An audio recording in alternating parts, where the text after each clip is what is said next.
Hello everyone, welcome back to cyber walk Hindi. आज की video में लोग देखने वाले हैं पब्लिक की क्रिप्टोग्राफी बेसिक्स उनको। तो चलिए स्टार्ट करते हैं टास्क 1 से। टास्क 1 है हमारा इंट्रोडक्शन में यहाँ पे हम लोग को एक सिनेरियो दिया गया है। आप सपोज करो आप एक मीटिंग आपकी अपने बिजनेस पार्टनर के साथ, और वहाँ पे आपको एक बिजनेस मीटिंग आपकी कॉफ़ी शॉप में है, और आपकी जो मीटिंग है उसमें कुछ कॉन्फिडेंशियल बातें होनी है, बिजनेस प्लान्स के बारे में डिस्कस होना है। सपोज करो आपका बिजनेस पार्टनर का नाम राहुल है या रोहन, जो कोई भी नाम है। आप उसके साथ मीटिंग करने गए हो किसी कॉफ़ी शॉप में। अब क्या होता है, आपको क्या क्या चीज़ें देखनी है।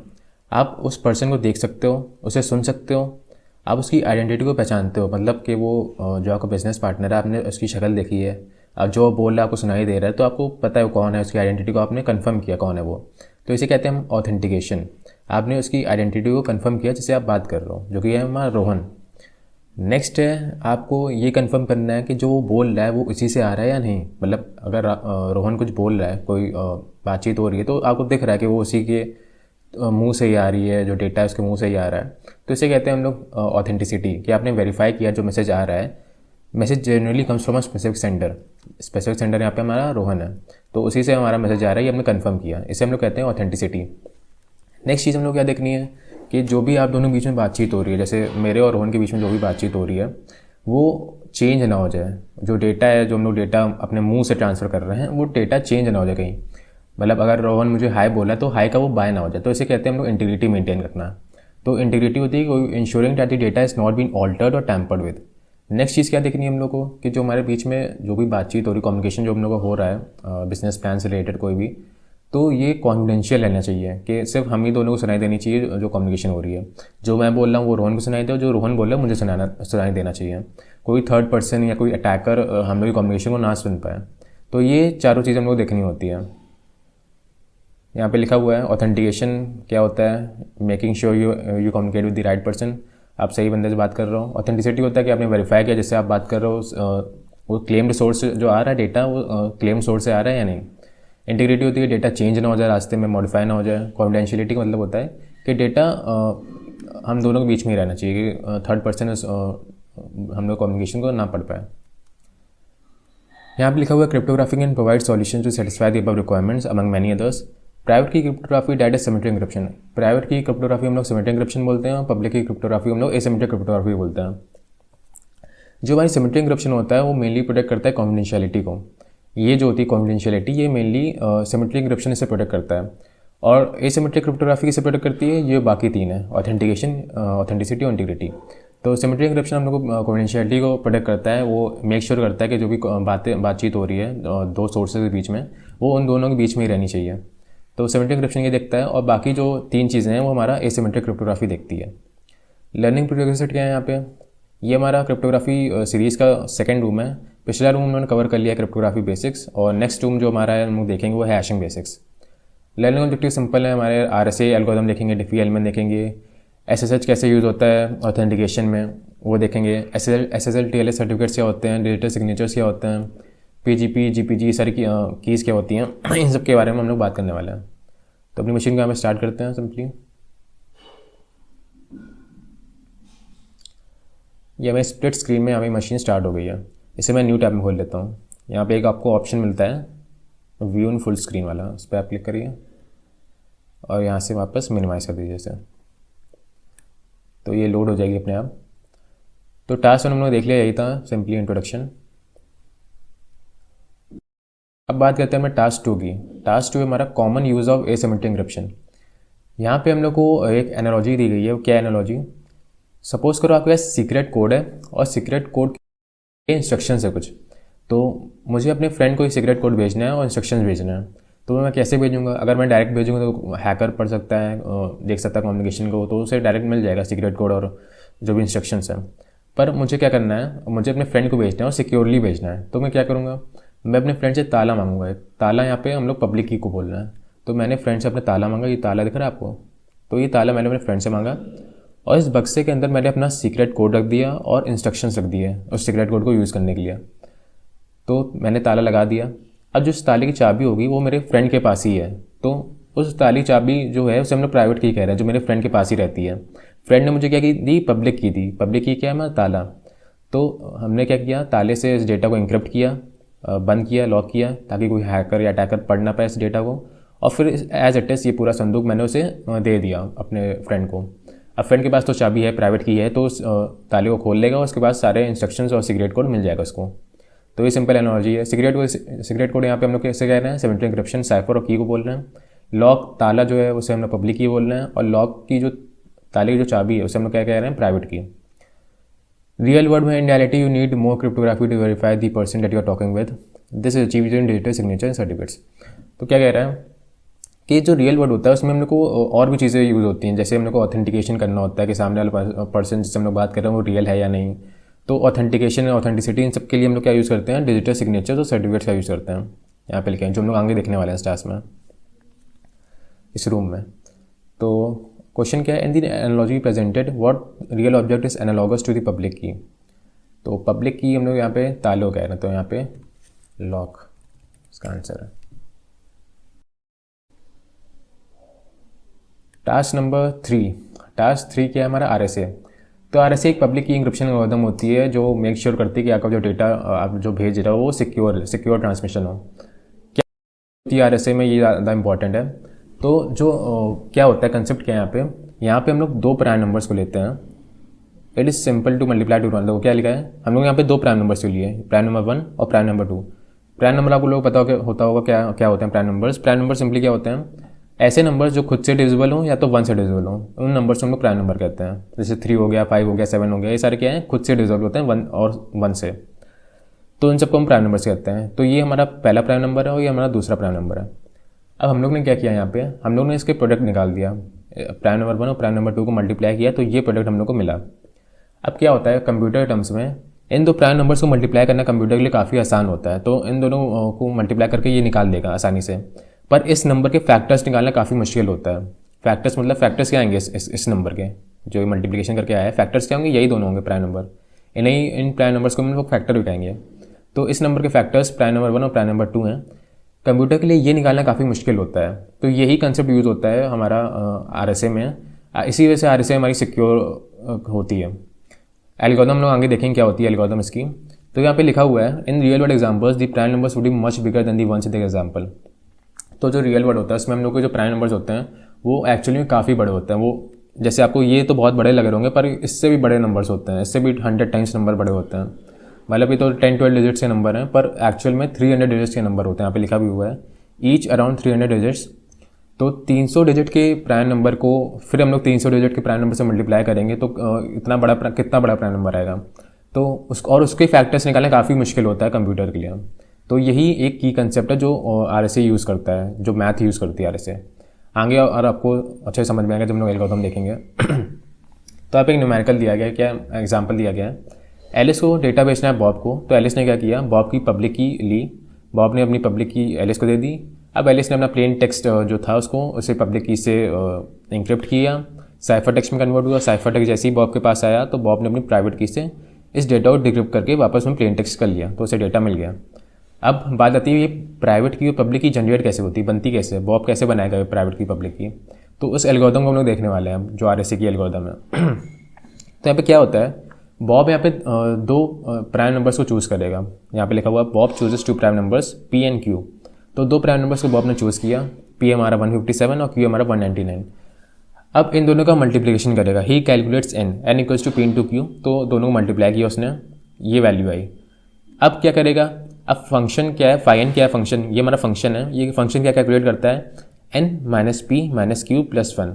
तो इसकी वैल्यू जो आएगी, n की वैल्यू क्या है हमारी 31,243, P की वैल्यू क्या है 157, Q की वैल्यू क्या है 199 और प्लस 1। तो इसको जब सॉल्व करेंगे तो हम लोग की क्या वैल्यू आएगी 30,888। ये वैल्यू आएगी हमारी फाइन की वैल्यू है 30,888। अब बॉब क्या करेगा, बॉब सेलेक्ट करेगा ई सेलेक्ट करेगा 163। ऐसा ई सेलेक्ट करेगा जो कि फाइन से रिलेटिवली प्राइम हो, रिलेटिवली प्राइम टू फाइन। तो ऐसा ई सेलेक्ट करेगा जो रिलेटिवली प्राइम हो फाइन के। तो उसने 163 को सेलेक्ट किया। अब इतना समझ में आ गया, 163 को उसने सेलेक्ट किया और फिर डी को सेलेक्ट करेगा। डी कैसे सेलेक्ट करेगा, ऐसा डी सेलेक्ट करेगा जो इस इक्वेशन को सेटिस्फाई करे। E into D equals to 1 mod phi n. ये इक्वल्स टू का साइन यहाँ पे गलत मिसप्रिंट हुआ है, इक्वल्स टू का साइन नहीं होता, यहाँ पे कॉन्ग्रुएंसी का साइन होता है। E into D congruency congruent to 1 mod phi n, ये होता है एक्चुअल में। अगर मैं आपको व्हाइट बोर्ड में दिखाऊँ, एक सेकेंड, तो आप देख सकते हो यहाँ पे ये है, एक्चुअल में साइन क्या होता है, ये होता है कॉन्ग्रुएंसी का साइन होता है, इसे हम लोग कॉन्ग्रुएंसी साइन कहते हैं। तो ये कॉन्ग्रुएंसी का साइन है हमारा। अब क्या होता है, D into equals to congruency of 1 mod phi n, ये वैल्यू थी। अब इसको हम लोग ऐसे लिख सकते हैं, D into E mod of phi n equals to 1 mod of phi n। Congruency का साइन हटा दिया, इक्वल्स टू का लगा दिया, तो हम लोग को ये वैल्यू एक्चुअल में मिलती है। मॉड आपको एक्चुअली पता होता हो क्या मॉड होता क्या है। अगर मैं मॉड क्या होता है सिंपली, एक सेकेंड, अगर एक सेकेंड अगर यहाँ पे सपोज करो 2 mod 5 है, तो ये क्या कह रहा है, 2 को 5 से डिवाइड करो। यहाँ पे हमारा 2 है, यहाँ पे हमारा 5 आएगा, 5 0 ज़ा 0 होगा, फिर यहाँ पे रिमाइंडर क्या बचेगा 2। तो इसका आंसर 2 mod 5 का आंसर क्या आएगा, 2 आएगा। सिंपल है। अगर लेफ्ट वाले की वैल्यू राइट वाले से छोटी है तो आंसर एज इट इज़ यही आ जाएगा, 2 जो है वो आंसर हमारा रिमाइंडर आ जाएगा। तो ये यूज़ होता है, ठीक है। अब इस इक्वेशन में जो ये हमारी इक्वेशन है ये वाली, इस इक्वेशन में क्या हो रहा है, 1 mod phi n की वैल्यू क्या होगी, phi n की वैल्यू मैंने निकाली थी कुछ 30,888 आई थी, तो ये तो बहुत ही बड़ी है। अब इसका आंसर क्या आएगा, 1 ही आएगा, कि हमने देखा कि जो राइट साइड जो वैल्यू होती है वही एज इट इज रिमाइंडर आ जाता है, क्योंकि वो 0 से डिवाइड होगा, 0 से डिवाइड होकर जो अंदर वैल्यू होगी वही आ जाएगी। तो 1 इसका आंसर होगा। अब वापस अगर टास्क में चले तो देखो आप यहाँ पे E into D equals to sign नहीं, यहाँ पे कॉन्ग्रुएंसी का साइन होता है। E into D equals to congruency of 1 mod of phi n। अब इसको कैसे सॉल्व करेंगे, ए इंटू डी की वैल्यू यहाँ पे निकाली हम लोगों ने 61,777, तो ये ए इंटू डी की वैल्यू है। अब क्या किया इसने, E into D mod of phi n, आप देख सकते हो E into D mod of phi n equals to 1, जो यहाँ पे हम लोगों ने अपने व्हाइट बोर्ड में देखा था, E into D mod of phi n equals to 1, ये है। तो सिंपल ये किया इसने। तो ऐसा डी इसने सेलेक्ट किया जो इस वैल्यू को सेटिस्फाई करे, तो डी हमारा 379 ऐसे निकलता है। अब क्या हुई, हमारी पब्लिक की और प्राइवेट की यहाँ पे निकल चुकी है। पब्लिक की हम लोग किसे कह रहे हैं, n, e को हम लोग पब्लिक की कह रहे हैं, और प्राइवेट की हम लोग कह रहे हैं n, d को। n, e हमारी पब्लिक की और n, d हमारी प्राइवेट की है। अब आती है मैसेज को भेजने की बारी। तो क्या होता है, अब सपोज करो एल को x भेजना है, x की वैल्यू 13 है, एल 13 को भेजना चाह रहा है, इंक्रिप्ट करना है उसे। तो क्या करेगा, L would calculate and send, L इस वैल्यू को कैलकुलेट करेगी, x की power e mod of n। x क्या है, x हमारा ओरिजिनल मैसेज है जो एल भेज रही है, एल क्या भेज रही है, 13 भेज रही है, तो x की जगह हम लोग 13 रखेंगे। e की वैल्यू क्या, e की वैल्यू हम लोग निकाल ली, जो आपने सेलेक्ट किया था 163, ये हमारी पब्लिक की है, तो e की वैल्यू 163 हो गई। मॉड ऑफ n, n की वैल्यू क्या है, मल्टीप्लिकेशन, जो दो प्राइम नंबर्स को मल्टीप्लाई करके हम लोग को आया था, तो n की वैल्यू ये हो गई। तो इसको जब कैलकुलेट करेंगे तो इसके पास आंसर क्या आएगा, 16,341। ये हमारा इंक्रिप्टेड डेटा हुआ, जो 13 था ये हमारा ओरिजिनल मैसेज था, और ये 16,341 हमारा इंक्रिप्टेड डेटा है, ठीक है। अब डेटा बॉब के पास आ गया, बॉब के पास 16,341 है। अब बॉब क्या करेगा, बॉब इससे कैलकुलेट करेगा, y to the power d mod of n। y की वैल्यू क्या आई थी, 16,341 की पावर d जो निकला था यहाँ पे 379, d हो गया। अब मॉड ऑफ n की वैल्यू तो पता ही आपको 31,243 है, जो मल्टीप्लिकेशन में आई थी हम लोग की। तो आंसर क्या है, अब 13 आ गया। तो आप देख सकते हो यहाँ पे ओरिजिनल मैसेज यहाँ पे रिकवर्ड हो गया है, डिक्रिप्टेड हो गया है, जो इंक्रिप्टेड मैसेज था वो डिक्रिप्ट हो गया यहाँ पे। तो एलिस ने 13 भेजा और एंड में बॉब के पास भी 13 आ गया, और जो ट्रांसफ़र था वो क्या था, इंक्रिप्टेड डेटा था। ट्रांसफ़र में क्या वैल्यू थी, 16,341। तो अटैकर को अगर वैल्यू मिलेगी भी तो वो कुछ नहीं कर पाएगा। तो ये पूरी RSA की एल्गोरिथम होती है, ये यूज़ होती है। तो ऐसे पब्लिक की प्राइवेट की बॉब जनरेट करता है और ऐसे डेटा को ट्रांसफ़र होता है।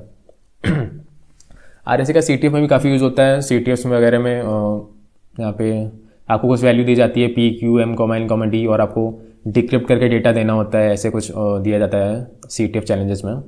P और Q हमारे दो बड़े लार्ज प्राइम नंबर्स हैं, N product of P and Q है, पब्लिक की N and E है, प्राइवेट की N and D है, M हमारा ओरिजिनल मैसेज यहाँ पर रिप्रेजेंट कर रहा है, प्लेन टेक्स्ट जैसे हम लोग कह रहे हैं, और C रिप्रेजेंट कर रहा है साइफर टेक्स्ट को, इंक्रिप्टेड टेक्स्ट जो हम लोग कहते हैं।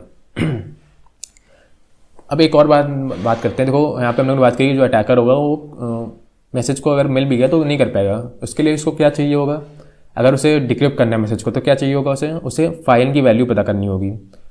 अगर फाइन की वैल्यू उसे पता कर ली तो वो डिक्रिप्ट कर सकता है, पर फाइन की वैल्यू कैसे पता करेगा वो, फाइन के लिए उसे एन की वैल्यू पता होनी चाहिए, एन की वैल्यू जो कि हमारी होती है, सॉरी एन की वैल्यू नहीं, पी और क्यू की वैल्यू, प्राइम नंबर्स पता होने चाहिए, प्राइम नंबर्स पता होने चाहिए, उसके एन पता होना चाहिए। अगर एन क्या होता है, हाँ, तो अगर उससे एन की वैल्यू अगर उसने मिल भी गई, उससे प्रोडक्ट मिल भी गया प्राइम नंबर्स का, तो उससे प्राइम नंबर्स की वैल्यू कैसे निकाल पाएगा, वो फैक्टर्स निकाल ही नहीं पाएगा, क्योंकि हमने बात करी जो प्रोडक्ट निकलता है वो बहुत ही बड़ा निकलता है कि वो कंप्यूटर की बस की बात ही नहीं होती इसके फैक्टर्स निकालना। फैक्टर्स क्या होंगे, इनके पी और क्यू इसके फैक्टर्स हैं, तो पी और क्यू की वैल्यू से पता ही नहीं चलेगी कभी। तो ऐसे ये वर्क करता है, ऐसे ही सिक्योर होता है। जो अटैकर होते हैं वो कभी पता ही नहीं कर पाते पी और क्यू की वैल्यू, क्योंकि इसे एन की वैल्यू के फैक्टर से नहीं निकाल पाते वो लोग। तो इस वजह से जो ये होता है वो सेफ होता है काफ़ी आर एस ए। तो हमें देख लिया R S N C T F कैसे यूज होता है। अब क्वेश्चन देखते हैं क्या है। Knowing that P equals to 4391 and Q equals to 6659 what is N. तो सिंपल है, प्रोडक्ट निकालना है, N equals to P into Q होता है। तो 4391 को हम लोग 6659 से मल्टीप्लाई करेंगे। तो कैलकुलेटर से भी कर सकते हो, और आप यहाँ पे अगर मैं चेक करूँ यहाँ पे पाइथन, तो अगर पाइथन इंस्टॉल है तो हम लोग पाइथन से ही कर लेते हैं टर्मिनल में। क्या है क्वेश्चन, पी इक्वल्स टू 4391 और क्यू इक्वल्स टू 6659। 4391 को हम लोग मल्टीप्लाई करना है 6659 से। तो ये वैल्यू हम लोग की आई है, इसे मैं कॉपी करता हूँ, पेस्ट। नेक्स्ट क्वेश्चन क्या है, knowing that P equals to 4391 and Q equals to 6659 what is phi n. Phi n की वैल्यू कैसे निकलती है, N minus P minus Q plus 1। तो एन हमारा ये है, पी क्यू की हमें पता ही वैल्यू 2923969 माइनस पी की वैल्यू क्या है 4391 माइनस 6659 प्लस 1। तो ये वैल्यू हम लोग की आई निकल गया। इसे यहाँ से कॉपी करते हैं।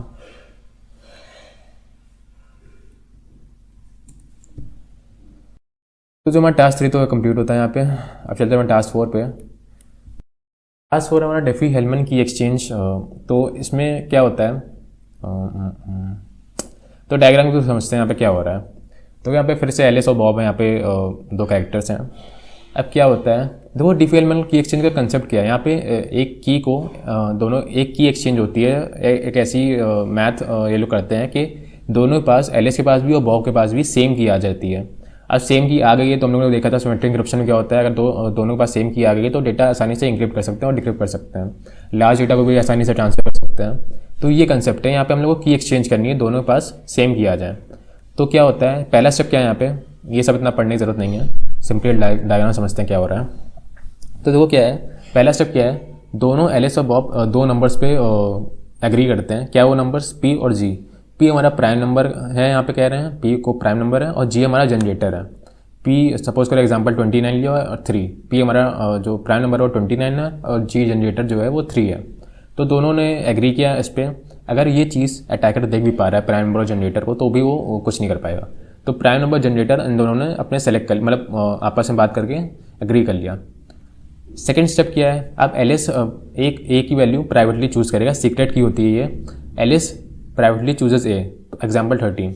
तो एलिस ने एक सीक्रेट की चूज करी 13, और बॉब भी वही करेगा, बॉब भी प्राइवेटली एक चूज करेगा बी को, जो कि हमारा 15। तो स्मॉल बी क्या है, सीक्रेट की है इन दोनों की आपस में। जो ए है वो एलिस की सीक्रेट की है, और जो बी है जो वो हमारी बॉब की सीक्रेट की है। तो दोनों ने आपस में, एलिस ने ए चूज़ किया और बॉब ने बी चूज़ किया। दोनों को पता नहीं है ए और बी के बारे में, मतलब खुद को ही पता है, बस बॉब को नहीं पता है। पर यहाँ पे थर्ड स्टेप क्या है, अब यहाँ पे कैपिटल ए कैलकुलेट किया जाएगा। कैपिटल ए कैसे कैलकुलेट किया जाएगा, अब जो एलिस होगी वो इस कैपिटल ए को सेंड करेगी बॉब को। ए कैसे निकलता है, ये capital A equals to G to द्वारा A mod of P. G क्या है हमारा जनरेटर, जो आपस में इन्होंने चूज़ किया था। ए क्या है, ए है हमारी सीक्रेट की एलिस की, जो स्मॉल ए है, जी टू द्वारा स्मॉल ए, ये एलिस की सीक्रेट की है, G to A mod of P. P क्या है हमारा प्राइम नंबर। तो ये वैल्यू 19 निकल के आई। 19 जो होगी एलिस बॉब को सेंड करेगी, तो 19 बॉब के पास आ गई है। अब बॉब भी सेम करेगा, बॉब क्या करेगा, कैपिटल बी कैलकुलेट करेगा। वैसे ही जी टी दो बार यहाँ पे स्मॉल बी, जो बी क्या है स्मॉल बी, यहाँ पे जो प्राइवेट की जो बॉब ने चूज़ करी थी मॉड ऑफ पी। तो यहाँ पे आंसर क्या है 26। तो बॉब ने क्या किया 26 को सेंड किया, एलिस ने क्या किया 19 को सेंड किया, ऐसे ए और बी को कैलकुलेट करके। अब क्या होगा, अब फाइनल स्टेप में क्या होगी, की बनेगी। यहाँ पे की कैसे बनेगी, की इक्वल्स टू बी टी तो और ए, बी क्या है कैपिटल बी, यहाँ पे कैपिटल बी क्या है जो बॉब ने सेंड किया था, जो एलिस को कैपिटल बी सेंड किया था, वो है हमारा बी। बी की वैल्यू 26, स्मॉल ए क्या है, स्मॉल ए 13 है, स्मॉल ए क्या है जो एलिस की जो सीक्रेट की है वो 13। मॉड ऑफ पी, पी क्या है प्राइम नंबर, तो क्या की निकली यहाँ पे 10। और ऐसे ही यहाँ पे बॉब करेगा तो यहाँ पे भी 10 निकल आएगी। तो आप देख सकते हो फाइनल स्टेप में दोनों के पास सेम की आ गई है। तो ये डिफी एलिमेंट की एक्सचेंज मेथड होता है जिसके हेल्प से दोनों के पास हम लोग को सेम की लानी होती है। अब अटैकर अगर ये सब कम्युनिकेशन देख भी पा रहा है तो उसे घंटा नहीं पता कर पाएगा कि क्या हो रहा है, मतलब की को ये कैलकुलेट नहीं कर पाएगा। क्यों नहीं कर पाएगा? क्योंकि दोनों ने प्राइवेटली ए को चूज़ किया था, प्राइवेटली बी को चूज़ किया था। एलिस के पास स्मॉल ए था और बॉब के पास स्मॉल बी था, और फिर इन दोनों ने मेथड मैथ्स का यूज़ करके ऐसा किया कि दोनों के पास सेम की कैलकुलेट कर सकते हैं दोनों। तो इस मेथड से हम लोग की को एक्सचेंज करते हैं। जो की होती है हमारी वो क्या होती है? ये सिमेट्रिक की होती है, जो सिमेट्रिक इंटरप्शन में देखा था हम लोग ने कि दोनों के पास सेम की लानी होती है। सेम की जैसी आ जाती है दोनों के पास, फिर आसानी से डेटा इंक्रिप्शन और डिक्रिप्शन हो जाता है। तो ये इसी हेल्प से हम लोग की को एक्सचेंज करते हैं। अब चलते हैं क्वेश्चन पे। सिंपल था ये भी, डिफी एलिमेंट की एक्सचेंज आपको समझ में आ गया होगा। दोनों में मैथ्स का यूज़ हुआ है, आरएसए में भी और डिफी एलिमेंट में भी। अब देखते हैं क्वेश्चन को। क्वेश्चन क्या है? Consider P = 29, G = 5, A = 12। Capital A निकालना है। कैपिटल ए कैसे निकलता है? G⁴ A mod of P। G हमारा है 5, A हमारा 12 और P है 29। तो G⁴ करना है हम लोग को, इसे enter clear, oh sorry, G⁴ 5 to the power 12, तो 5 to the power 12। पावर के लिए लोग को ये साइन यूज़ करते हैं, 5 to the power 12। मॉड के लिए वाला साइन यूज़ करते हैं। मॉड ऑफ क्या है? 29। तो 7 वैल्यू आई है इसकी, तो इसका आंसर है 7। नेक्स्ट क्वेश्चन क्या है? Consider P = 29, G = 5, B = 17। अब कैपिटल बी हम लोग कैलकुलेट करना है। कैपिटल बी वैसे ही कैलकुलेट होगा, G⁴ करेंगे इसमें हम, तो 5 to the power 17 करेंगे। 5 power 17 मॉड ऑफ 29, तो यहाँ पे आंसर आया 9। तो कैपिटल बी की वैल्यू भी निकाली हम लोगों ने, क्या है? 9। अब हम लोग को P पता है, A पता है, स्मॉल ए पता है, हम लोग को B मिल गया है पिछले क्वेश्चन से। अब यहाँ पे क्या करना है? What is the key calculated by Bob. अब की निकालनी है हम लोग को। की कैसे निकलेगी? Capital mod of P। Capital B क्या था हमारा? 9। 9 to the power A क्या है? 12। तो 9 की पावर 12, यहाँ पे फिर मॉड ऑफ 29 होगा I guess, mod of P। हाँ, इससे कैलकुलेट करेंगे तो हमारा आंसर है 24। तो की निकल आई हमारी, क्या है? 24 आई है। कैलकुलेट करेगा वो 24 आई है। Knowing that P = 29, B = 17 and you have capital A from the first question, what is the key calculated by LS? तो काफ़ी सिंपल क्वेश्चन है, क्योंकि दोनों पास ही सेम की निकलेगी, बॉब के पास भी एलिस के पास भी, तो इसका भी आंसर 24 होना चाहिए। 24। तो आप इस फॉर्मूले का यूज़ करके, तो टास्क जो हमारा 4 नंबर था वो भी हम लोग देख लिया। अब चलते हैं नेक्स्ट टास्क में। नेक्स्ट टास्क हमारा टास्क 5। टास्क 5 हमारा SSH। तो जब भी हम SSH के थ्रू किसी भी रिमोट मशीन से कनेक्ट करते हैं, SSH क्या होता है? देखो SSH हम लोग पहले ही बात कर चुके हैं। SSH क्या होता है? किसी भी रिमोट मशीन या किसी भी सर्वर से हम लोग कनेक्ट करना होता है, उसका एक्सेस लेना होता है, तो हम SSH का यूज़ करते हैं। SSH कमांड का यूज़ करते हैं, सिक्योर शेल। इसके थ्रू हम लोग क्या करते हैं? इंक्रिप्टेड कम्युनिकेशन होती है इसके थ्रू। टेलनेट का भी यूज़ करते हैं, बट टेलनेट बहुत पुराना हो गया और प्लेन टेक्स्ट में कम्युनिकेशन होता था उसमें, इसलिए SSH आया। SSH में जो भी कम्युनिकेशन होता है वो इंक्रिप्टेड टनल बन जाता है, उससे होता है पूरा। तो क्या होता है? पहले स्टेप बाय स्टेप क्या होता है, क्या फॉलो होता है? जब भी आप ये टाइप करोगे SSH IP एड्रेस, जिस भी कंप्यूटर से आप सर्वर से कनेक्ट कर रहे हो उसका IP एड्रेस डाला आपने। इस कमांड से हम लोग कनेक्ट करते हैं किसी भी रिमोट मशीन से। आपने ये कमांड डाली, जैसे ही कमांड डालोगे तो यहाँ पे लिख के आ रहा है दी authenticity of host, IP address भी आपने सर्वर का डाला है, कांट बी एस्टैब्लिश्ड। इसका मतलब क्या है? तो इसका मतलब है कि SSH क्लाइंट पहले से सर्वर को नहीं जानता। क्लाइंट क्या है? जो हमारा ये जिसमें आप टाइप करो, जो हमारा कंप्यूटर वो क्लाइंट है। तो SSH क्लाइंट पहले से सर्वर को नहीं जानता है। सर्वर क्या है? सर्वर ने अपनी पब्लिक की फिंगरप्रिंट भेजी, ये पब्लिक की फिंगरप्रिंट है सर्वर ने भेजी है। तो सर्वर ने अपनी पब्लिक की फिंगरप्रिंट भेजी। अब जो SSH क्लाइंट है वो मुझसे पूछ रहा है क्या तुम श्योर हो कि वही सर्वर है, क्या ये रियल सर्वर है? तो यहाँ पे लिख रहा है are you sure you want to continue connecting, yes और नो। तो ये पूछ रहा है कि तुम श्योर हो कि ये रियल सर्वर, इसने फिंगरप्रिंट भेजा सर्वर ने अपना, ये सर्वर ने भेजा है। और ये जो हमारा SSH क्लाइंट है ये क्यों बोल रहा है कि the authenticity of host can't be established? क्योंकि एक फ़ाइल होती है नोन होस्ट नाम से, उस फाइल में बहुत सारी पब्लिक कीज़ होती हैं सर्वर की। तो उसने देखा, चेक किया उस फाइल में कि ये पब्लिक की फिंगरप्रिंट अवेलेबल है या नहीं, तो उसने देखा ये पब्लिक की नहीं है वहाँ पे। तो इसीलिए ये बोल रहा है कि are you sure you want to continue connecting, क्योंकि ये ट्रस्ट नहीं कर रहा है इस सर्वर पे। इसलिए मुझसे पूछ रहा है कि क्या तुम श्योर हो कि ये रियल सर्वर है। अगर आपने येस लिख दिया तो इस जो पब्लिक की फिंगरप्रिंट है ये इसको ये कहाँ पर सेव कर लेगा, नोन होस्ट फाइल में ये सेव कर देगा इस पब्लिक की को। तो यहाँ पे देखें, तो एसएसएच क्लाइंट है ये हमारा, और ये हमारा एसएसएच सर्वर है। सेम आईपी एड्रेस यहाँ पे लिखा हुआ है, देखो ये आईपी एड्रेस वही है। तो यहाँ पे क्या हो रहा है, नोन होस्ट फाइल में हमारी पब्लिक की सेव होती है सर्वर की। अब सर्वर ने अपनी क्या किया, पब्लिक की फिंगरप्रिंट को भेजा, पब्लिक की फिंगरप्रिंट भेजा उसने, जो हम लोग देखा था यहाँ पे। अब ये क्या करेगा, नोन होस्ट फाइल में चेक करेगा कि क्या ये पब्लिक की फिंगरप्रिंट अवेलेबल है, जो हमारा एसएसएच क्लाइंट होगा। अब उसने देखा पब्लिक की यहाँ पे नहीं है इस फाइल में, तो ये क्या करेगा, इसने पूछा कि भैया the authenticity of host can be establish, क्या तुम श्योर हो कि ये रियल सर्वर है। तो जैसे ही आप येस करोगे तो ये जो पब्लिक की होगी ये इस नोन होस्ट फाइल में सेव हो जाएगी।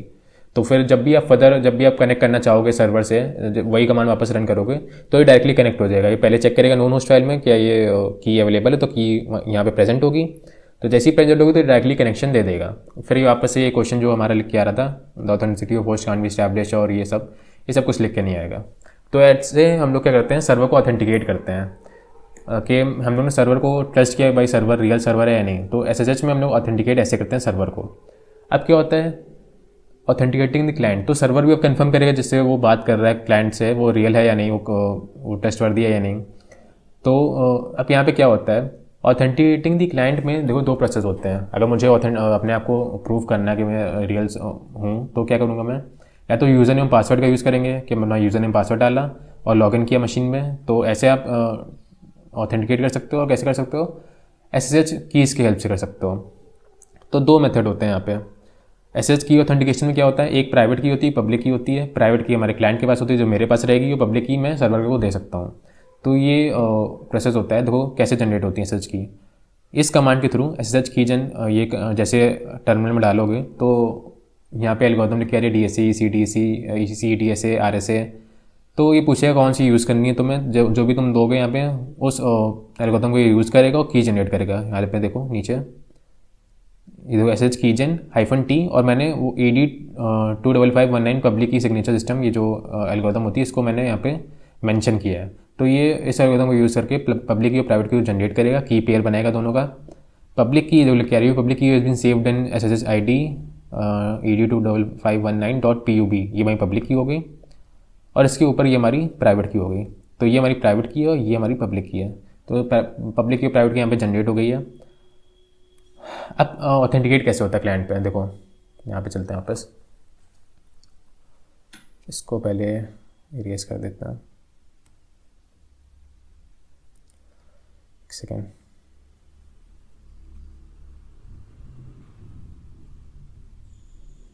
इरेज क्यों नहीं हो रहा है यार।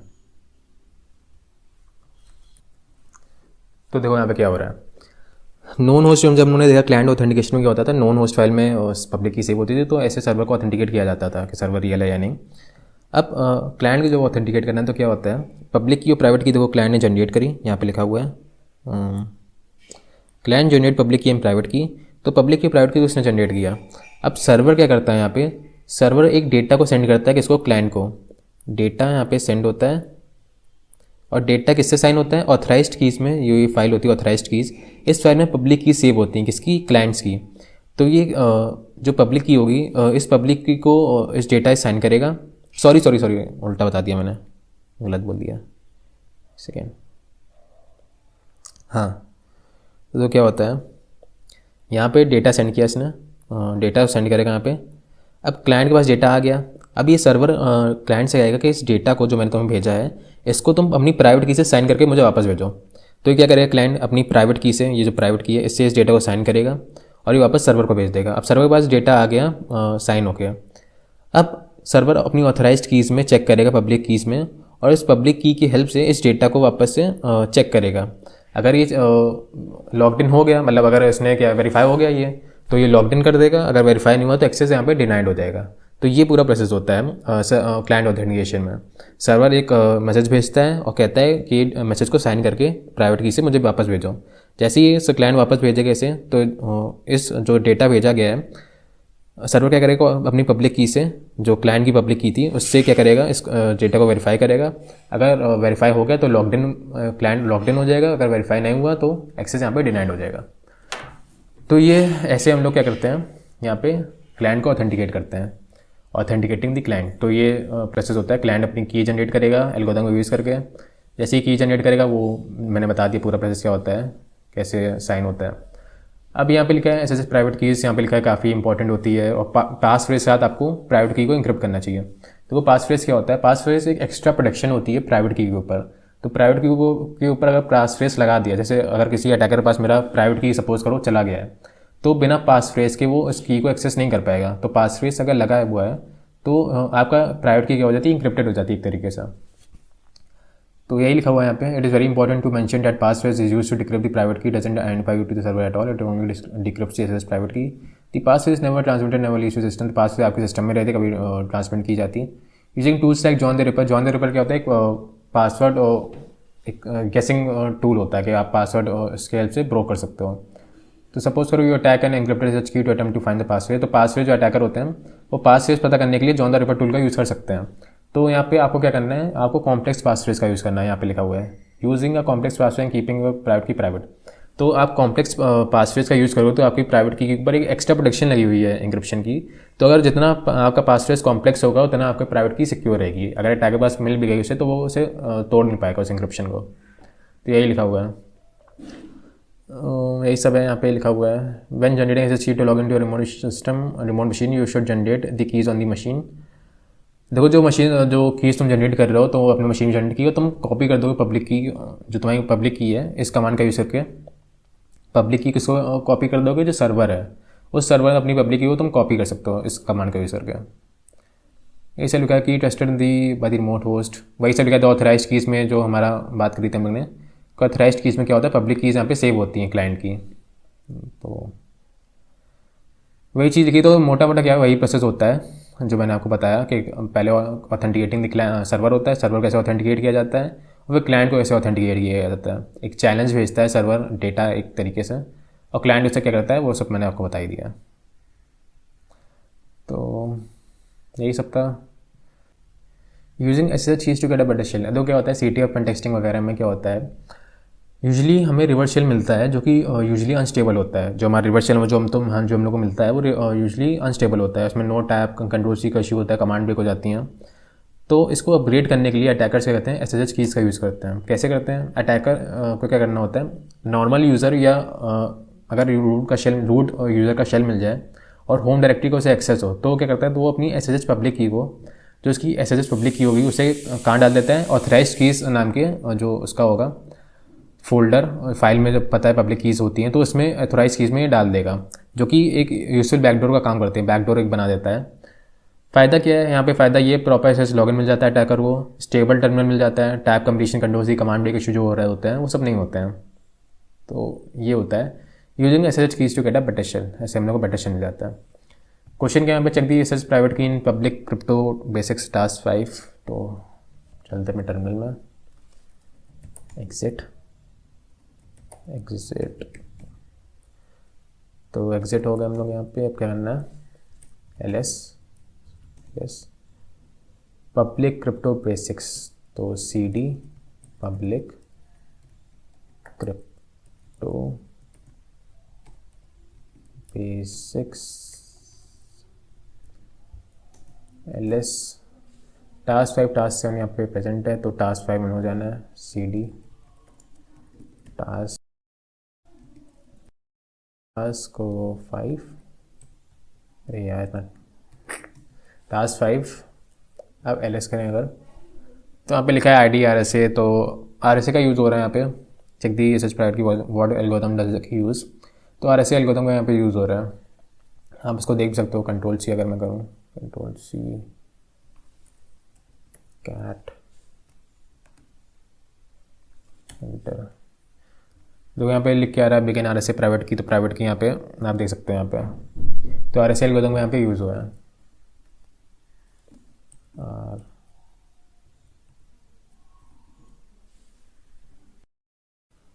अब चलते हैं टास्क 6 पे। टास्क 6 है हमारा डिजिटल सिग्नेचर्स एंड सर्टिफिकेट्स। देखो जैसे रियल लाइफ में हम लोग कहते हैं सिग्नेचर साइन करते हैं अपना किसी भी डॉक्यूमेंट पे, तो हम लोग प्रूव करते हैं अपनी ऑथेंटिसिटी को कि जो सिग्नेचर अगर आपने डॉक्यूमेंट में साइन किया तो आपने साइन किया, ऐसे ये प्रूव होता है। तो वैसे ही डिजिटल और डिजिटल सिग्नेचर्स हम लोग यूज़ करते हैं। डिजिटल सिग्नेचर का काम क्या होता है? डिजिटल सिग्नेचर का काम होता है कि फाइल या मैसेज किसने साइन किया है, जो अगर किसी ने फाइल भेजी किसी को या मैसेज भेजा है कोई, तो वो किसने साइन किया है, तो ये ऑथेंटिसिटी को प्रूव कर रहा है। नेक्स्ट चीज़ क्या करता है, फाइल चेंज हुई है या नहीं, जो भी आपने डेटा भेजा है या कम्युनिकेशन जो भी आपके दोनों सोर्सेज के बीच में हो रही है, तो वो डेटा जो है वो एक्चुअली में चेंज हुआ है यानी कोई मॉडिफाइड तो नहीं हो गया, ये मेंटेन रखता है। इंटीग्रिटी से हम लोग कहते हैं। तो ऑथेंटिसिटी और इंटीग्रिटी को ये मेंटेन रखता है डिजिटल सिग्नेचर। कैसे रखता है, इस डायग्राम थ्रू हम लोग देख सकते हैं। ये डायग्राम आपको यहाँ पे दिया गया है, सेम डायग्राम एलिस बॉब का जो उन्होंने पिछले आ रहे से उसमें दिखाया डिफ एलिमेंट में। तो इसको इस डायग्राम को यहाँ पे ले चलते हैं। तो यहाँ पे देखो आप लोग क्या हो रहा है, बॉब के पास भी पब्लिक की और प्राइवेट की है और एलिस के पास भी पब्लिक की और प्राइवेट की है। अब क्या करना है, बॉब को डेटा भेजना है एलिस को, बॉब को एलिस को डेटा भेजना है। तो क्या होता था पहले कि एलिस अपनी पब्लिक की लेता था और वो बॉब को भेज देती थी।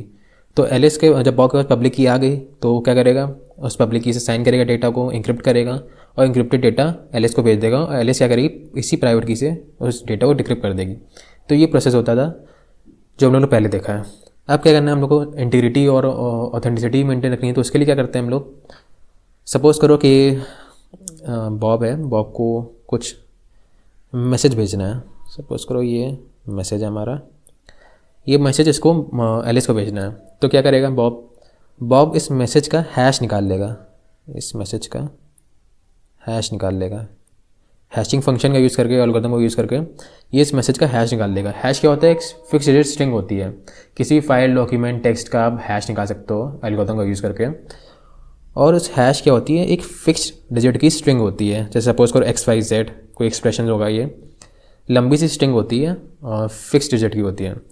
और अगर क्या होता है, हैश का काम क्या होता है ये बता देते हैं।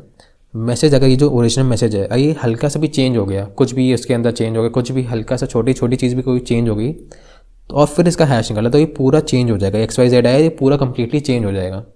तो इससे हम लोग इंटीग्रिटी प्रूफ करते हैं कि मॉडिफाई ना हुआ डेटा मॉडिफाई तो नहीं हुआ या नहीं। तो होता क्या है, देखो यहाँ पे अभी तक हम लोग क्या देखा था कि मैसेज है बॉब के पास और बॉब ने क्या किया, इस मैसेज का हैश निकाला। अब बॉब क्या करेगा, इस हैश को, एक सेकेंड ये क्या हो गया, हाँ, अब बॉब क्या करेगा, इस हैश को अपनी प्राइवेट की से, जो ये प्राइवेट की है, इससे साइन करेगा। इस प्राइवेट की से साइन किया तो ये हैश क्या हो गया, इंक्रिप्टेड हैश हो गया, ये इंक्रिप्टेड हो गया हैश। अब क्या करेगा बॉब वापस अपना मैसेज भेजेगा और इस इंक्रिप्टेड हैश को भेजेगा। तो एलिस के पास क्या आया, एलिस के पास सिंपली मैसेज आया और क्या आया, इंक्रिप्टेड हैश आया, इंक्रिप्टेड हैश आया। तो अब एलिस क्या करेगी, एलिस अब इस मैसेज का क्या करेगी, वापस से हैश निकालेगी, उसी एल्गोरिथम को यूज़ करके हैश निकालेगी। सपोज तो XYZ हैश निकाला इसने, XYZ हैश निकाल लिया जो यहाँ पे आया था। अब क्या करेगी, जो इंक्रिप्टेड हैश जो भेजा है बॉब ने, उसी पब्लिक की से, बॉब की पब्लिक की से, क्योंकि इसने प्राइवेट की से अपनी साइन किया था इस हैश को, तो क्या करेगी, पब्लिक की से, बॉब की पब्लिक की से इस हैश को डिक्रिप्ट करेगी और वापस से हैश निकाल लेगी। जो XYZ वैल्यू थी ओरिजिनल, ये XYZ निकाल लेगी। और फिर जो XYZ वैल्यू आई, ये जो इसने निकाली वैल्यू और जो इसने XYZ आया, इन दोनों कंपेयर करेगी। अगर ये दोनों सेम है तो क्या हो जाएगा कि डेटा मतलब इंटीग्रिटी मेंटेन है, कि डेटा मॉडिफाई नहीं हुआ है, इसका मतलब ये है। तो ये पूरा प्रोसेस होता है इंटीग्रिटी ऑथेंटिसिटी को मेंटेन रखने के लिए। कैसे मेंटेन होती है, जो पहले उन्होंने देखा था उसमें कॉन्फिडेंशियलिटी मेंटेन हो रही थी कि ये जो डेटा है, इंक्रिप्टेड डेटा आ रहा है, दोनों बीच में आ रहा है, ट्रैवल हो रहा है। पर अगर ऑथेंटिसिटी और इंटीग्रिटी मेंटेन रखनी है तो हम लोग हैश का यूज़ करते हैं। तो हैश बता दिया मैंने सिंपल लैंग्वेज में क्या होता है। हैश फंक्शन को यूज़ करके एक फिक्स डिजिट स्ट्रिंग मिलती है किसी मैसेज की या डॉक्यूमेंट की, इमेज की, आप फिक्स डिजिट स्ट्रिंग निकाल सकते हो। और फिर बॉब ने क्या किया, देखो फिर से समझते हैं इसको, वापस समझाता हूँ क्या होता है। बॉब के पास एक मैसेज है, ये मैसेज है हमारा बॉब के पास, जो उसको भेजना है एलिस को। अब इस मैसेज का उसने हैश निकाला, हैश फंक्शन का यूज़ करके उसने हैश निकाला। हैश एक फिक्स डिजिट की स्ट्रिंग होती है, तो उसने हैश निकाला, तो XYZ हमारा हैश निकला। अब क्या किया इसने, हैश को इंक्रिप्ट कर दिया अपनी प्राइवेट की से, बॉब की प्राइवेट की से इस हैश को इंक्रिप्ट कर दिया। तो ये इंक्रिप्टेड हैश हम लोग को यहाँ पे मिल गया। अब जैसे ही एलिस के पास पहुँचा, एलिस के पास मैसेज पहुँचा, मैसेज प्लस इंक्रिप्टेड हैश। अब एलिस ने क्या किया, इस मैसेज का वापस से हैश निकाला XYZ जो कि आया, और फिर इंक्रिप्टेड हैश को उसने क्या किया, डिक्रिप्ट किया उसकी पब्लिक की से, बॉब की पब्लिक की से। फिर XYZ आ गया, तो उन दोनों को कंपेयर किया और सेम आ गई वैल्यू, तो इसका मतलब है कि इंटीग्रिटी मेंटेन है, डेटा को मॉडिफाई नहीं किया गया। तो ऐसे इंटीग्रिटी मेंटेन होती है, होता है डिजिटल सिग्नेचर्स का काम, कैसे वर्क करते हैं, कैसे हैश फंक्शन का यूज़ करते हैं, वही से यहाँ पे लिखा हुआ है, आप पढ़ सकते हो, इसको रीड मार लेना। अब बात करते हैं सर्टिफिकेट्स क्या होते हैं, डिजिटल सर्टिफिकेट्स क्या होते हैं। तो देखो ब्राउज़र, अगर आपको पता करना है, ब्राउज़र को पता करना है कि जो सर्वर है वो असली है या नहीं, तो वो सर्टिफिकेट्स यूज़ करता है। जो वेब सर्वर होता है, जो ट्रैक मी का सर्वर है, ट्रैक मी वेबसाइट मैंने खोली है, तो ट्रैक मी का सर्वर है एक, उस सर्वर को प्रूफ करना है, उससे अपनी प्रूफ करना है कि वो असली सर्वर, तो कैसे प्रूफ करेगा वो सर्टिफिकेट भेजता है, डिजिटल सर्टिफिकेट्स। यहाँ पे आप देख सकते हो, connection secure, certificate is valid. तो यहाँ पे डिजिटल सर्टिफिकेट्स यहाँ पे आप देख सकते हो, यहाँ पे लिख के आ रहा है, कॉमन नेम लिखा है trackme.com। जो आप ब्राउज़र में डोमेन डालते हो trackme.com और ये कॉमन नेम जो trackme.com है, ये दोनों कंपेयर करेगा। अगर दोनों सेम है तो दिखाएगा आपको, वरना सेम नहीं है तो वहीं पे रुक जाएगा। ऑर्गेनाइजेशन नेम शो हो रहा है, issued by common name. Organization क्या है यहाँ पे, Google trust services. Google trust services यहाँ पे सर्टिफिकेट अथॉरिटी है जो इस डिजिटल सर्टिफिकेट को साइन करती है। इस डिजिटल सर्टिफिकेट को साइन करके ट्रैकमी को देती है। तो ये कंपनी है गूगल, जो हमारी सर्टिफिकेट अथॉरिटी से हम लोग कह रहे हैं, ये इस सर्टिफिकेट को साइन करती है और सर्वर को दे देती है, ट्रैकमी सर्वर दे देती है। वो कहती है कि इस सर्टिफिकेट को लेके ब्राउज़र के पास जाना। अब ब्राउज़र के पास ये सर्टिफिकेट आ गया, अब वो क्या चेक करेगा, देखेगा गूगल ट्रस्ट सर्विसेज यहाँ पे लिखा हुआ है। अब क्या होता है, ब्राउज़र के पास एक लिस्ट होती है, सर्टिफिकेट अथॉरिटी की लिस्ट होती है। क्या होता है, सर्टिफिकेट अथॉरिटी की लिस्ट होती है, उसमें चेक करता है कि अगर गूगल ट्रस्ट सर्विसेज प्रेजेंट है, उसकी पब्लिक की प्रेजेंट है, तो चेक करता है कि गूगल ट्रस्ट सर्विसेज प्रेजेंट है, तो इसे ये क्या करता है, वेरीफाई कर लेता है, इस सर्टिफिकेट को वेरीफाई कर लेता है, इस पब्लिक की को देखता है। देखो यहाँ पे पब्लिक की सर्टिफिकेट यहाँ पे लिखा हुआ है, कब ये जो सर्टिफिकेट है कब इशू हुआ है, कब एक्सपायर होगा, ये सब भी लिखा हुआ है। तो ये सारी चीज़ें सर्टिफिकेट से हम लोग देख सकते हैं। तो ऐसे क्या होता है, ऑथेंटिसिटी प्रूव होती है सर्वर की, सर्वर रियल है या नहीं, ये हम लोग सर्टिफिकेट अथॉरिटी की हेल्प से और क्या कहते हैं, प्रूफ करते हैं। इस चीज़ सर्वर अपनी प्रूफ करता है, अपनी आइडेंटिटी। तो यही था, certificate proves who you are. जैसे trackme.com रियल है या नहीं, यहाँ पे वो एग्जांपल लिया गया। सर्टिफिकेट अथॉरिटी क्या होती है, ऑर्गेनाइजेशन होती है जो कि सर्टिफिकेट को साइन करती है, बांटती है सर्टिफिकेट सर्वर्स को, और कहती है कि अपने सर्वर जो सर्टिफिकेट है वो ब्राउज़र के पास लेके जाना। ब्राउज़र के पास आया, उसने देखा कि सर्टिफिकेट इसने साइन किया है, गूगल ट्रस्ट सर्विसेज ने साइन किया है, तो चेक करेगा अपनी लिस्ट में कि गूगल ट्रस्ट सर्विसेज प्रेजेंट है या नहीं। अगर प्रेजेंट होगी तो मान लेगा ये रियल ट्रैकमी का सर्वर है और जो कनेक्शन है वो स्टैब्लिश हो जाएगा। तो यही सिंपल प्रोसेस होता है। Let's say you have a website and want to use HTTPS, this step requires having a TLS certificate. वही TLS सर्टिफिकेट, डिजिटल सर्टिफिकेट एक ही बात है। You can get one from the various certificate authorities for an annual fee. तो देखो जो certificate बनता है इसकी फ़ी होती है, चार्ज होती है, चार्ज लेते हैं लोग। फ्री सर्टिफिकेट्स भी होते हैं। देखो लेट्स इंक्रिप्ट जो होता है वो फ्री में सर्टिफिकेट से प्रोवाइड करता है डोमेन्स में। लेट्स इंक्रिप्ट ये क्या होता है, फ्री में सर्टिफिकेट्स को प्रोवाइड करती है ये वेबसाइट, आप देख सकते हैं यहाँ पे। इंक्रिप्शन फॉर एवरीबडी यहाँ पे लिखा हुआ है। अब चलते हैं क्वेश्चन पे, what does a remote web server use to prove itself to the client. तो क्या यूज़ करता है वेब सर्वर, तो हमने देखा सर्टिफिकेट का यूज़ होता है। तो यहाँ पे होगा डिजिटल सर्टिफिकेट से डालेंगे सर्टिफिकेट्स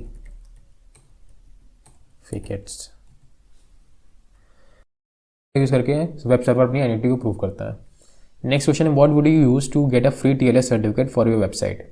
तो अभी देखा लेट्स इंक्रिप्ट हम लोग यूज़ करते हैं। अगर आपको फ्री TLS सर्टिफिकेट चाहिए तो आप लेट्स इंक्रिप्ट का यूज़ कर सकते हो, ये आपको सर्टिफिकेट देता है। Let's encrypt.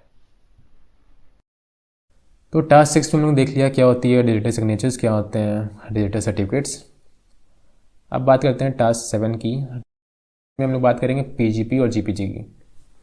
तो PGP क्या होता है, PGP stands for particular privacy, एक सॉफ्टवेयर होता है जो कि हम लोग इंक्रिप्शन के लिए यूज़ करते हैं, फाइल्स को इंक्रिप्ट करने के लिए, डेटा साइनिंग के लिए हम लोग यूज़ करते हैं। और जो GPG होता है वो ओपन सोर्स इम्प्लीमेंटेशन है हमारे PGP का। तो GPG एक ओपन सोर्स इम्प्लीमेंटेशन है हमारे PGP एक सॉफ्टवेयर है जो कि इंक्रिप्शन करता है, और GPG इसकी ओपन सोर्स इम्प्लीमेंटेशन है। GPG का यूज़ क्या होता है, फाइल इंक्रिप्ट करने के लिए, मेल साइन इंक्रिप्ट करने के लिए, CTS वगैरह में इंक्रिप्टेड फाइल्स इंक्रिप्ट करने के लिए, इन सब जगह यूज़ होता है GPG का। अब क्या होता है, GPG में हम लोग की को जनरेट करते हैं यहाँ पे इस कमांड की हेल्प से, GPG फुल जेन की। तो यहाँ पे की पेयर बनता है हम लोग का। देखो please select what kind of की यू वांट, तो आप सेलेक्ट करोगे यहाँ पे RSA, DSA, LGML, DSA, RSA, ECC, जैसे आप सेलेक्ट करोगे सिलेक्शन, आपने 9 सेलेक्ट किया, 9 क्या ECC तो डिफ़ॉल्ट भी होता ही है। Please select with electric curve you want, तो इलेक्ट्रिक कर्व चूज़ करोगे, हमने 1 चूज़ किया यहाँ पे। फिर specify how long the key should be valid, तो आप बताओगे कब तक आपको इस की को वैलिड रखना है, कब एक्सपायर होगी की। तो अब 0 का मतलब होता है कभी एक्सपायर ना हो, एन का मतलब आप डेज बता सकते हो कितने दिनों में एक्सपायर होगी, वीक्स बता सकते हो, मंथ्स, ईयर्स, ये आप स्पेसिफाई कर सकते हो। फिर आपको ये क्या करेगा, पब्लिक की और प्राइवेट की जनरेट करके दे देगा। पब्लिक की जो आप लोगों को बांट सकते हो, जो हम लोग पहले बातचीत करते हैं आ रहे हैं इसकी, पब्लिक की हम लोग दूसरों को दे सकते हैं, पब्लिक की दूसरों को दे सकते हैं, और जो बाकी लोग होंगे वो अपना मैसेज जो भेजेंगे मुझे, वो मेरी पब्लिक की से इंक्रिप्ट करके भेज सकते हैं। जैसे ही इंक्रिप्टेड मैसेज मेरे पास आएगा, मैं अपनी प्राइवेट की से उस मैसेज को डिक्रिप्ट कर लूँगा। तो यही प्रोसेस होता है सिंपल। प्रैक्टिकल एग्जाम्पल यहाँ पे लिखा हुआ है, क्या है, now that you have GPG की पेयर, हम लोग की GPG की पेयर मिल गया। यू शेयर दी पब्लिक की विद द कॉन्टैक्ट्स, अपने कॉन्टैक्ट साथ पब्लिक की शेयर कर सकते हो, ताकि जो कॉन्टैक्ट्स हैं आपके वो सिक्योरली आपसे कम्युनिकेट कर सकते हैं, इंक्रिप्ट कर सकते हैं मैसेज अपना। और जैसे इंक्रिप्टेड मैसेज आपके पास आएगा, आप डिक्रिप्ट कर सकते हो प्राइवेट की हेल्प से। Due to the importance of GPG keys it is वाइडेड you need to keep a backup key in a secure location, तो बैकअप कॉपी आपको रखनी होती है जो GPG कीज़ हैं, क्योंकि इंपॉर्टेंट होती है, इसलिए आप एक बैकअप कॉपी सिक्योर लोकेशन में आप बना के रख सकते हो। Let's say you got a new computer, तो आपको एक नया कंप्यूटर मिल गया, बहुत बहुत मुबारक हो उसकी। तो अब क्या करना है, all you need to do is import your key and you can start decrypting to receive messages again. अब आपको क्या टास्क दिया है, आपको एक नया कंप्यूटर मिल गया है, अब उसको आपको क्या करना है, अपनी जो कीज़ थी उसको आपको इंपोर्ट करना है वापस से, ताकि अब जो इंक्रिप्टेड मैसेज आपके पास आ रहे हैं आपके कॉन्टैक्ट से, वो आप डिक्रिप्ट कर सको वापस से। तो इसके लिए क्या यूज़ करेंगे हम लोग, we would use GPG import backup dot key का नाम जो है, इससे इम्पोर्ट करेंगे अपनी की को। To decrypt your messages you need to issue, इस कमांड का यूज़ करके हम लोग मैसेज को डिक्रिप्ट कर सकते हैं। तो चलिए यहाँ पे देखते हैं, use GPG to decrypt the message in public crypto basis task 7। तो चलते हैं अपने टास्क 7 पे, LSCD public crypto basics, LSCD task 7 LS message.gpg track.key, ये हमारी की और ये हमारा मैसेज है। करना क्या, पहले हम लोग को इंपोर्ट करना है अपनी की को, तो इंपोर्ट करने के लिए हम लोग ये कमांड यूज करेंगे, GPG इंपोर्ट, और नाम क्या है की का, track.key। तो हम लोगों ने की को इंपोर्ट कर लिया है। अब क्या करना है, अब सिंपल मैसेज को डिक्रिप्ट करना है। डिक्रिप्ट के लिए हम लोग ये यूज़ करेंगे, GPG डिक्रिप्ट, सिंपल है कमांड, GPG डिक्रिप्ट, और जो मैसेज का नाम क्या है, message.gpg। तो फाइल को डिक्रिप्ट कर लिया है। Track me the secret word is pineapple, तो पाइनएप्पल हमारा क्या है, सीक्रेट वर्ड है, तो इसका आंसर है पाइनएप्पल। तो ये टास्क हमने देख लिया क्या होती है, PGP GPG PGP सॉफ्टवेयर होता है, GPG इसी की PGP का ओपन सोर्स इम्प्लीमेंटेशन है। यूज़ करते हैं हम लोग ईमेल मैसेज को इंक्रिप्ट करने के लिए, फाइल यूज़ करते हैं, पब्लिक की पेयर बनाते हैं, वापस से पब्लिक की प्राइवेट की बनाते हैं, आप वही सब सिंपल प्रोसेस है यहाँ पे। फिर क्या गया, इंपोर्ट किया हम लोग ने की को, और फिर डिक्रिप्ट करने के लिए कमांड का यूज़ किया। तो ये था हमारा टास्क 7। टास्क 8 में देखते हैं कंक्लूजन। तो वही सब देखा हम लोगों ने, क्या क्या यहाँ पे देखा, इंट्रोडक्शन किया पहले, पब्लिक की क्रिप्टोग्राफी क्या होती है, कॉमन यूज़ क्या होते हैं, RSA DSA एल्गोरिथम का यूज़ देखा हम लोगों ने डिटेल में, SSH कैसे यूज़ होता है, ऑथेंटिकेटिंग द क्लाइंट और ऑथेंटिकेटिंग द सर्वर, तो ये सब देखा। डिजिटल सिग्नेचर सर्टिफिकेट्स क्या होते हैं, PGP GPG क्या होती हैं, और टास्क 8 कंक्लूजन। तो अब कंक्लूजन में वही सब लिखा हुआ है, क्रिप्टोग्राफी क्या होती है, cryptography is the science of securing communication in presence of adversaries. Communication data को सिक्योर करने का साइंस होता है, कोड्स और साइफर्स यूज़ करते हैं हम लोग इसमें, कोड्स और साइफर्स का यूज़ करके हम लोग कम्युनिकेशन सिक्योर करते हैं। क्रिप्ट एनालिसिस क्या होता है, क्रिप्टोग्राफी को तोड़ना या बाईपास करने का तरीका, इसको स्टडी करना है अगर आपको, तो इसे हम लोग कहते हैं क्रिप्ट एनालिसिस, कि आपको ब्रेक करना है, ब्रेक और बाईपास दी क्रिप्टोग्राफिक सिस्टम्स, उसे हम लोग क्रिप्ट एनालिसिस कहते हैं। ब्रूट फोर्स अटैक क्या कहते हैं, कि आपने सारे पासवर्ड, अगर पासवर्ड को ब्रूट फोर्स करना है तो सारे कॉम्बिनेशन आपने ट्राई कर लिए, सारे जितने भी कॉम्बिनेशन होते हैं, तो सारे कॉम्बिनेशन आपने ट्राई किए, ब्रूट फोर्स की अटैक, ब्रूट फोर्स अटैक इसे कहते हैं हम लोग। हर पॉसिबल पासवर्ड की ट्राई करना जब तक करेक्ट पासवर्ड आपको मिल ना जाए। डिक्शनरी अटैक क्या कहते हैं, डिक्शनरी अटैक जब पासवर्ड सिंपल डिक्शनरी वर्ड हो, या तो वर्ड लिस्ट है, आप क्या करते हो कि एक आपके पास लिस्ट है, समझो आपके पास एक वर्ड लिस्ट है, उसमें सारे पासवर्ड्स हैं, अब आपने हर एक पासवर्ड को आइट्रेट किया और आपने डाला उस लॉगिन फॉर्म में कहीं भी, तो उसमें कहते हैं डिक्शनरी अटैक, कि आपने सारे वर्ड लिस्ट से जितने पासवर्ड्स पड़े थे सारे पासवर्ड आपने डाल दिए उसमें। कोई पासवर्ड अगर लॉगिन हो गया तो उससे आपको डिक्शनरी अटैक सक्सेसफुल रहा आपका।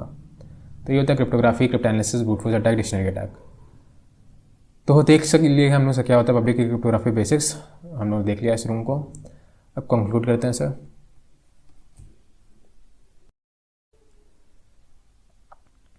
तो नेक्स्ट वीडियो हम लोग देखेंगे अपना हैशिंग बेसिक्स रूम को।